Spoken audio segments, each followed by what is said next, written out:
Hello, friends. So happy to have you here with me today at Radical Joy. If you've been here before, welcome back. If this is your first time with me, well, I'm glad you're here. Each week, I'm here with you talking to myself about things that weigh on my mind and heart, hoping if you're dealing with something similar, we can adjust our perspectives as you listen. Hey, if you're struggling with something that needs immediate attention, please know that help is available. Just dial 988 nationwide in the U.S. to reach the Mental Health and Suicide Crisis Hotline. All of us here at CLW Studios believe that mental health is a vital part of our well being. The more people I meet and the more places I go, the more I realize how important it is to make people aware of the fact that there is no shame in enjoying the parts of our lives that are incredible. It's time for some radical joy. And this week, the three fingers pointing back at me are for the color green, represented in this episode by envy and generosity, part 4 of a 7-part series for Pride Month. This is a topic that is very, very near to my heart, and not in the best way. When we talk about envy, this is honestly one of the largest obstacles I feel in my own journey, and I feel that makes me uniquely experienced to talk about it. I don't want to say qualified because it's one of those things where I don't want to get beyond my own credential. And that being said, I would also like to say that because I do experience it so frequently and so deeply, so honestly, so very just, oh, it is a burden sometimes how I have to deal with this, which we'll talk about that in a second. It's really funny to me. Again, that's just a lot of things that will unfold shortly after. What I do want to say is that the coordinating complement to envy is generosity in this respect, especially. And the way these two play against and with each other is so fascinating. And while I was homeworking, trying to get together some thoughts on what to share and how to share with this, it became more and more interesting. And it became very much more of a yin yang type situation, two halves of a whole. And I never would have expected that whenever we were talking about it in the meeting. It just didn't seem like that was going to be so close a correlation. And then the more that I took notes on it and journaled about it and just sort of like brainstormed and sort of let my mind wander, the more appropriate that became. And honestly, the more surprisingly accurate I think it became. Envy. Let's go ahead and just hone in on that one beginning topic. Number one, when I tell people that I often suffer from envy, usually, delightfully, a response that I often get is, but why? You have such a fantastic life. You da da da da. And they start rattling off all these things they know about me as far as my accomplishments or what I have going for me or all the things that I have going that keep me busy and honestly very fulfilled in the life that I live. And I'm grateful. I hope that doesn't come across as haughty as it did whenever I said it out loud. It's just one of those things where those who know me best, whenever I feel like sharing this, and it is not easy to share because it is definitely embarrassing for me to have to admit that I do feel it often and deeply for some of my favorite people in the world. And usually, whenever I feel vulnerable enough to share that with someone, their knee jerk reaction is to say, well, you should be grateful for blah, blah, blah, blah. Yes. And please understand, whenever I say these kinds of things, it's not that I am not grateful for the incredible things in my life. It doesn't stop me from being greedy and feeling envy about the way some other people get to live theirs. Okay. First, we're going to cover that part as far as like being grateful for what I have going on and how others perceive it. Okay. Yes, 100% correct. Thank you for saying that. That's a wonderful compliment, and I wanna make sure that I don't wanna be perceived as ungrateful for whenever I say something like that. Whenever I divulge something that vulnerable to someone, it's not that I'm fishing. If I'm fishing, you're gonna know it. Okay, because chances are really good if we're that close that I can be that vulnerable. If I need a compliment, I'll just say, "Hey, I'm going to need you to throw some love and praise over here. If you could be so kind, thank you so much." Great. For these kinds of things, whenever someone comes to me to say it, it is never a question of yes. What it is it makes me feel greedy sometimes whenever I do that. Example, let me just this is always easier anecdotally. um, I have friends that are so intelligent. Wow, they are just incredibly well spoken. They are very focused on their goals. They use their intellect and their focus to accomplish these things that continue to just awe me. Okay? And it's wonderful. And there's a part of me, I would say a very large chunk of it, I would give it 83%, that looks at that and I'm over the moon that these people are who they are. And I love that for them because they have used the gifts they've been given. They have cultivated an excellence to which many others, including myself, aspire. And they use those gifts that they have honed to a razor sharpness and they get the job done. And now it's not only that the job is done that I feel a little envy, but also that they have sharpened their skills to such a degree that they made it look easy while they were doing it. Ugh, yeah. Yuck. I have a friend here in the Netherlands. He's a very good, he's a great buddy of mine. He's a wonderful workout partner. He speaks 4 languages. He teaches chemistry at the university. He is a machine at the gym. He is ridiculously charismatic with the ladies, and it's hard not to look at someone who excels so strongly in so many things and not feel that tinge of the green-eyed monster. It just is. And then it's one of those things where we were eating last night after the gym. We sort of have a little, I guess it's not a tradition, but it's just something, maybe a habit. On Thursday nights after we finish at the gym, I walk across the street to his apartment. He makes dinner and we eat. And it's just great because we can catch up on the week and do whatever. The other night while he's cooking dinner, he's like chat, chat, chat, blah, blah, blah, making something wonderful. They have these fantastic packaged meals in the Netherlands. Now, it's not like a Hungry Jack or a TV dinner or any of that kind of stuff. No, no, no, no, no. It's fresh ingredients in a package with recipes that you can buy the extra ingredients you need and make them all at home. It's absolutely fantastic. And I haven't hit a loser yet. They've all been wonderful. But he's standing there and he's stirring up something or he's chopping up something to go into the skillet or whatever. And he turns to me, he's like, "Well, Aristotle says." I was like, "Feather plucker, I will come over there and I will punch you in the neck. It's not enough that you can bench press a Buick, that you speak 4 languages, that you teach at the collegiate level. You got your PhD for chemistry and biochemistry. And now you're quoting Aristotle from me, from the kitchen to me while making dinner. I, it's almost too much to bear." Okay. And again, when I say this out loud, it seems so unbelievably silly, ungrateful, any number of things. And what I'm going to do whenever I start to feel that little twinge is I'm going to give it a whole lot of grace. Okay. And what I'm going to say instead is these are the people who choose to spend their time with me. I do these things with these people by their invitation or they have accepted mine, meaning we all make the choice to spend time with one another because there is a mutual respect and admiration there that I love and enjoy. Okay. That is the exterior situation. That is something that I can say to everyone that's listening. Now then, for the internal monologue, I started thinking about this, and the same person that I was just describing to you, he and I are chatting because we had these great conversations. I love that I found so many good friends that like to talk about real things, the nitty gritty type business, and it's just so delightful, refreshing. And he says to me, "I have a problem with jealousy, with envy."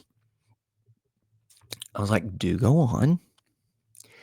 And he tells me, he's like, "I see these things in these people," he says, "and these people speak so many different languages, and their accent are as strong and da da da da da." And here I am, just agog, slack jawed. I'm just, you never know what someone is going through. You never know.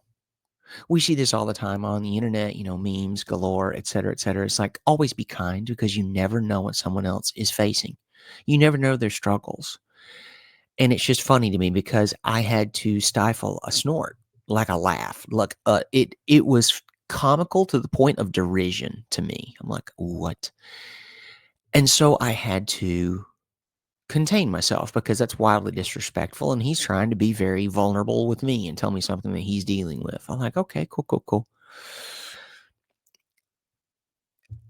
My first line of defense whenever I start to feel that, and this is what I told him too, which is why we're, sort of segueing into that.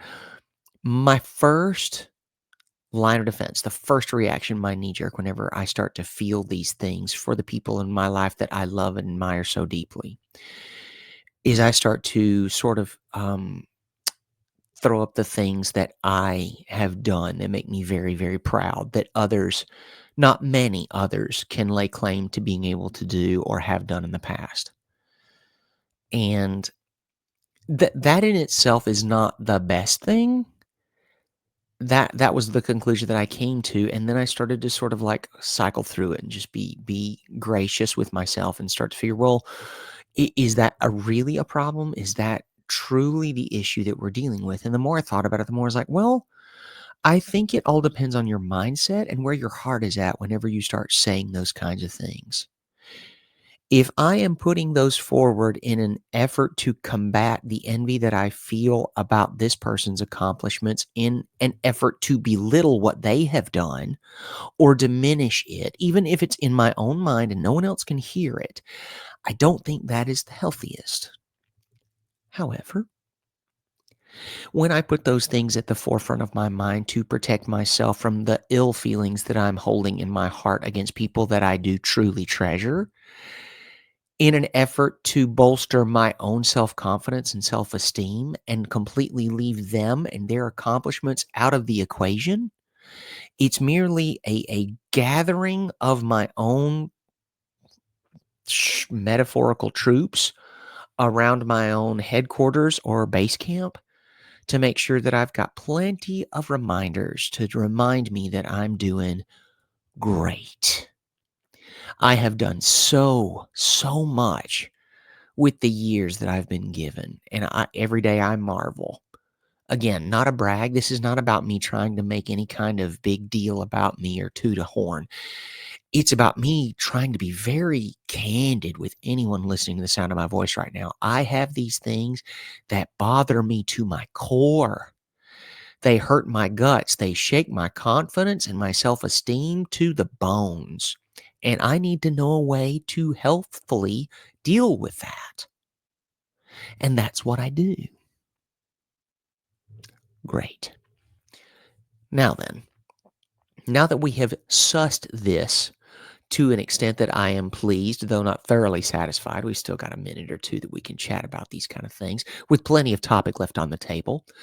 Let's look at the cooler side of the pillow. Okay. We've been on this side for a bit. Let's flip it and look what's on the other side. And that's our good friend generosity. Generosity is one of those things where I think it comes in this specific instance. The context I would use for this is it is generosity of spirit, so that whenever that green-eyed monster starts to stir from his slumber, what I can do is give congratulations and praise and love and recognition to these incredible people in my life and all they've accomplished to put that beast back into the cave. Generosity is one of those things where it just continues to be, okay, I can either be stingy with my praise or I can be generous. I can either choose to look at the universe as a stingy being, even though she encompasses all of the infinite as far as my tiny, tiny brain can comprehend. And instead of living in a state of abundance, I have all of a sudden created a very restrictive, very minimizing view of an infinite power that swirls around me and conspires for my success. I don't wanna do that. That seems really counterproductive to all of the good that I still have left to do, that we still have left to do. And so whenever I look at something like that, what I want to do is pause, and I want to sort of adjust my thinking and my words and my terminology and basically just the whole framework. I wanna tilt that sucker about 38 degrees. I don't wanna turn it 45, 90, or 180. For whatever reason, that makes me think when you get something predictable in there, something very angular, something very precise segment of that angle, that circle, however you wanna look at it, is 180 for a straight line, 360 for a circle. It feels incremental. It feels like it can revert back to where you were before relatively easily because all it has to do is click one segment to get right back where we were. If we look at it as 38 degrees instead, we've landed somewhere in the middle. We're much farther away from the selfish feeling emotion, and we're much closer to the generous at 38 than we were. However, now we're not at a very specific increment. 38 is one of those things you kind of have to eyeball it if you don't have a compass. Okay, great. Or a protractor. So what do we do now? Well, now it is more difficult to return to where you started because you don't know exactly what that looks like. You can't even make a very fair estimation on it because you're at one of those random integers in between. And so we continue to give it generosity to push even farther past 45. Now we're at 57. Oh, okay. I see where you're going now. Good. Yeah, you see it? Great. Perfect.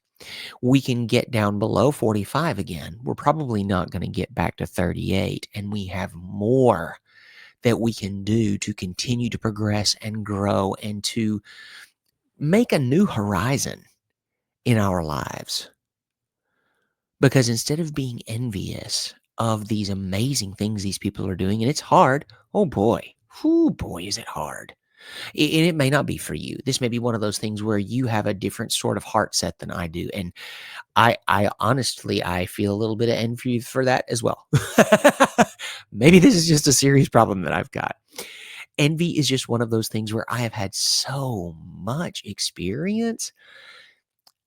You learn a lot of different ways to deal with it and hopefully make it very easy for the excellent characters in our life's journey to be closer to you. Envy is one of those things that I found really sours things very quickly. If I don't get a hold of myself and get better control over how I feel about people who are of superior quality, not to me, just in general, just so we're clear on that, those people can feel it. They can pick up on it because they're no stranger to others feeling that about them as well. Okay. And so it is my task that I have assigned myself to make sure that I continue to open that pinch nose, squinchy, just not nice emotion into something broader, stronger, fuller, something that will allow more of the universe to flow in and out of the system so that I can be fully gifted with all the things that she has in store for me. Why? Because I've asked for them. And then I offer gratitude when I receive them, and then I ask for more. It's never selfish. Also, envy is a wonderful guiding tool. I see these people speaking their languages and they're just lovely and they're wonderful. And there's a part of me that just gets so angry and irritated because growing up in the United States, you don't necessarily need that all the time. I drive for 5 hours, I'm still in the same state. I drive for 5 hours here in Europe, and I'm in a whole other country with a different cuisine, a different language, a different culture. If you grow up around that and you take the bus to a new nation, you are exposed to them from a very young age where learning and acclimating to these brand new, wonderful experiences and cultures is just old hat. It's just another Thursday, and I love it, and there's a part of me that is insane with envy about it. And if we wanna flip the script, I'm sure there are a lot of people out there who are jealous of my American passport. I get it. I ugh. Here's a phrase that comes up whenever, especially since we're talking about the color green, it fits in with this entire theme as well. They say the grass is always greener in the neighbor's yard or whatever it is. I never really I'm sorry that I messed that up at the end. I'm not really sure. It's just we usually stop at the word greener because everybody knows the ending of it, or at least gets the general gist of it. I don't love that because I think that I don't know, maybe I'm just looking at it a little bit too simply. Grass just doesn't seem a great metaphor for all of the really cool, interesting, intricate, amazing things that so many of my friends are able to do. Like, I want it. It's way more exciting than grass, right? And it's just, I think that they always say that if everyone's problems were laid bare and put in a pile, you would run to collect your own before trying to assume anyone else's because you didn't know. You just never know what other people are dealing with, and I get that. Envy's one of those things for me. And it's really funny because the thing that I love to watch, and I'm sure which is exactly the same way that I felt last night when my friend told me that he also deals with envy very strongly. It's that I had a really hard time controlling my face. Just because it was such a surprise. I'm like, "Oh, okay." And also, what a wonderful thing to know. What a great thing to have someone share with me, especially whenever I'm feeling that whole thing coiled up in my own belly. I'm like, "Oh, it another great reason to be vulnerable and communicative and find a way so that you can have these moments with your people so that all of you can figure out what it is you're dealing with. No judgment. We listen and we don't judge. That's one of those fun things going around the internet right now. And I'm like, yeah, I don't want to judge. What I want to do is listen to it. I want to poke a few holes in it. I don't think that's judgment. I'm hoping it's going to be helpful. And if it's not, tell me.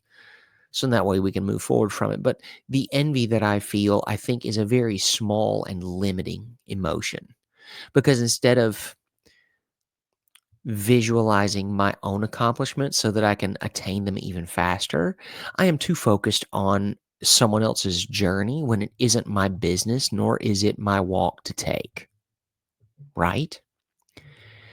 And in order to combat that, I must be generous of spirit, both to them in wishing them well on their journey and doing everything in my power to help them achieve even more because these are my people. These are my specials, my treasures, okay? And if they need something from me in order to get something that's on their list, by golly, by gosh, I'm hoping I have proven myself trustworthy enough that they will share that with me so that I can be of assistance. And pardon me for saying so, I don't think this is bad if I've already offered of myself first. I would love for them to offer that to me as well. It is an exchange of generosity in spirit. And I like that idea a lot. It is giving a tiny bit of yourself so that this person who you already see as sort of a towering example of humanity can become even larger, can loom even greater in the sunshine. And that's just wonderful. Unsettling so. Unsettlingly so. Because again, here comes that envious part of me that says, "Oh my god, but they'll get even better. I'm gonna have to hustle twice as hard." Yes. Yeah, Bullard. You're gonna have to do that because 'cause you're gonna have to catch up a little bit if you want to reach the same level of proficiency that they have in this one topic because they've been doing this a lot longer. or they had the opportunity to learn this when they were younger, so it was much easier. When they didn't know it was difficult, they just saw it as a game and they did the thing and it was great. And I'm gonna be generous with the grace and the I it it's I hesitate to even call it healing because I don't think this is a hurt. I think this is just a part of human nature that I have allowed to get just a little bit bigger than is controllable at every single moment. And so what I wanna do is continue to work on giving it grace so that whenever it gets a little bit too big to handle, I can release it and then wait for the next bout, and hopefully I will be stronger or it will not be quite so large so that we can get it out of the way. I don't want to make those mistakes again of losing more friends or hurting more relationships because I have been envious of the good people they are, which is more than likely what attracted me to them in the first place. Human psychology is just so fascinating because the thing that brought you in the first place can often become the thing that drives you absolutely nuts in the future. It's fantastic. It's just when you look at it, it is comical. It is one of those things. It's just like there's a term for it that I want to use, but it's escaping me at the moment. But it's just one of those universal truths that's also just a giant joke. I know the universe has a sense of humor because of the way some things work. It's just hilarious to me. But yeah, all that to say, envy and generosity go hand in hand because if you have enough of one, the other you can keep in check. Generosity can get away from me as well. Um, it's one of those things where I love doing things for people. It makes me feel good. It's not me trying to toot my own horn again. It's just me saying there is something absolutely delicious knowing that I have the capability to help someone, and it doesn't even nine times out of 10 doesn't really take anything out of my day. All I have to do is just, shoot off an email or answer a question or whatever it is. And I love it. How nice to be able to do something that costs me so little that means so much to someone else. And whenever I think about it like that, is there an element of envy for that person in my direction? Because what they need so badly is something that I can do for them so easily. All of these things are connected. Every single one of them. It doesn't feel like it when you're looking at the words on a page. When we start to kind of meander with our words and our feelings and our thoughts, the connections start to form, and all of a sudden, there are many more than there were. Then all of a sudden, what was once filaments are now cables, and what were once cables now become beams. And then all of a sudden, it's walls, and now it's all one mass of one thing, with one side being generosity and the other side being envy. Parts of the same organism. It just depends on how you choose to use them as to whether they are going to contract your spirit into something that has a much harder time to grow, or leave your spirit wide open so that it may can continue to grow and fill into the life that you hope it will live. That seems pretty reasonable, right? I think so. I whenever we started talking about Pride Month and getting together the rainbow things, I was a little nervous, honestly. We have done a lot of homage to Inside Out, and I honestly don't mind at all. I thoroughly enjoy it. I think it's wonderful. Now, green in the movies is discussed. I'm like, I don't think that's no. I think they threw that one in because it's funny. I think a lot of people can definitely relate to it. And it in a simpler emotioned individual, sure, that works. As we become adults and understand that emotions like disgust are a little bit more complex than perhaps they are portrayed on an animated film for mostly children. And then we continue to look at it and just sort of like turn it over and think and ponder and ruminate. And then all of a sudden it's like generosity. Generosity. I think would be a good complement to envy as far as an opposing force, as far as something that is not exactly what I would call an opposite, though it does provide a counter measure to that whenever you fear that your envious feelings may be getting away from you. Envy and jealousy are interesting too. We had a very specific conversation about that last night. Jealousy is one of those things where you see what someone does and you feel bad because you can't do it. Envy is when you see something someone else does and you can't do, and it hardens your heart against that individual. So that's like an exterior versus interior thought as well. I think that's right. I'm not entirely sure that's 100% right, but I'm almost positive that's it. I remember having this conversation before. Unfortunately, it was so long ago that I can't remember which one of those went, but I think that's right. Jealousy is something that's more self-contained. Ooh, oh, he's so strong. I wish I was strong like that, but these knees, you know, jealousy versus, oh man, all it would take is just one little injury, and I could absolutely catch up with that. No, I don't know. I can't even come up with a very good example of this without just feeling like dirt. So we're just going to leave that where it is. So this concludes episode 4 of our Pride Month episodes here on Radical Joy with CLW Studios. If this is your first time joining us, welcome. We're so happy that you're here. I hope you have enjoyed this time together because it was a little scattered, but that's okay. Most of these are. We get some good things out of it, and we can sift through and take the wheat, leave the chaff, get whatever nourishes you, leave the rest behind. Absolutely fine. If this is not your first episode, welcome back. Gosh, it's always so great to have our returning listeners. Thank you so much for being here with us. Thank you for putting your faith in what we're doing here and your continued support. If you're the kind of person who likes to leave a review, please do so for us. Leave us a 5-star review on whichever platform where you're listening. Screenshot it. Send it to us so we can thank you with some swag. We just changed our aesthetic for season 3, and we have some new merchandise we would love to send you to thank you for doing that. More than likely, it's going to be a sticker so that we can put it on a journal or a water bottle or a laptop or wherever you want a sticker, and that's great. That way, when people say, oh, what's this? Well, I'm glad you asked. It's this fantastic podcast that I listen to because now I consider James Bullard to be a friend. And if you knew me before and you were and are, thank you for that too. As always, friends, we hope you have an absolutely incredible weekend and that the week coming is going to fill your cup to the brim to overflowing. And as always, please never, never forget just how much we love y'all.